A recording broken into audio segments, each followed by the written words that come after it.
बहुत समय पहले एक छोटे से गांव में एक किसान रहता था जिसका नाम रामू था।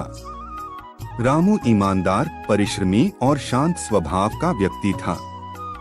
वह अपनी जीविका के लिए खेती करता और कुछ जानवर पालता था। उसका जीवन सादा था, परंतु गरीबी ने उसे हमेशा संघर्ष करने पर मजबूर किया। एक दिन रामू जंगल से सूखी लकड़ियां इकट्ठा करने गया। वहां उसने देखा कि एक साधु तपस्या कर रहे हैं। साधु का तेजस्वी चेहरा और शांति से भरा हुआ स्वभाव देखकर रामू उनके पास गया और प्रणाम किया। साधु ने उसकी भक्ति और ईमानदारी से प्रभावित होकर साधु ने कहा, तुम एक नेकदिल इंसान हो, मैं तुम्हें एक विशेष गाय देता हूँ। यह गाय सोने का दूध देती है, लेकिन ध्यान रखना, लालच से दूर रहना।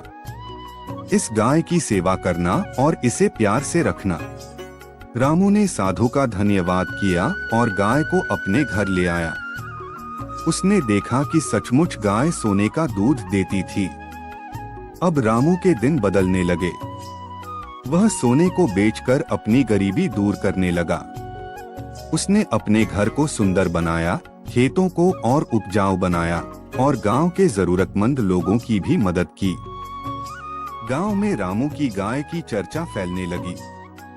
सभी लोग रामू की किस्मत पर हैरान थे, लेकिन रामू अपनी गाय के बारे में ज्यादा बात नहीं करता था, क्योंकि वह साधु की सलाह को याद रखता था। एक दिन रामू के पड़ोसी श्यामू, जिसने रामू की प्रगति देखी थी, उसके घर आया। श्यामू एक लालची और ईर्ष्यालु व्यक्ति था। उसने रामू से पूछा, तुम्हारी इतनी तरक्की कैसे हो रही है? रामू ने पहले तो टालने की कोशिश की, लेकिन श्यामू ने बार बार सवाल किए। अंत में रामू ने उसे गाय के बारे में बता दिया।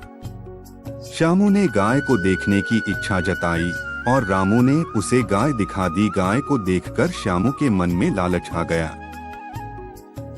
रात में श्यामू ने गाय को चुराने की योजना बनाई। वह चुपके से रामू के घर आया और गाय को लेकर भाग गया।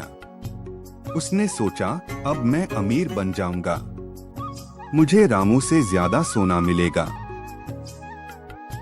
श्यामू गाय को अपने घर ले गया और उससे सोने का दूध प्राप्त करने लगा, लेकिन श्यामू के लालच ने उसे अधीर बना दिया। उसने सोचा, अगर यह गाय सोने का दूध देती है तो इसके पेट में जरूर सोने का खजाना होगा। क्यों न इसे मारकर सारा खजाना निकाल लूं?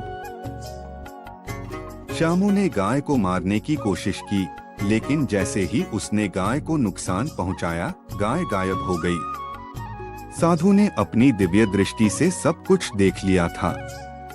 उन्होंने श्यामू को दंड दिया और उसे उसकी लालच के लिए पश्चाताप करने पर मजबूर कर दिया। इस घटना के बाद रामू ने फिर से मेहनत और ईमानदारी से अपना जीवन जीना शुरू कर दिया।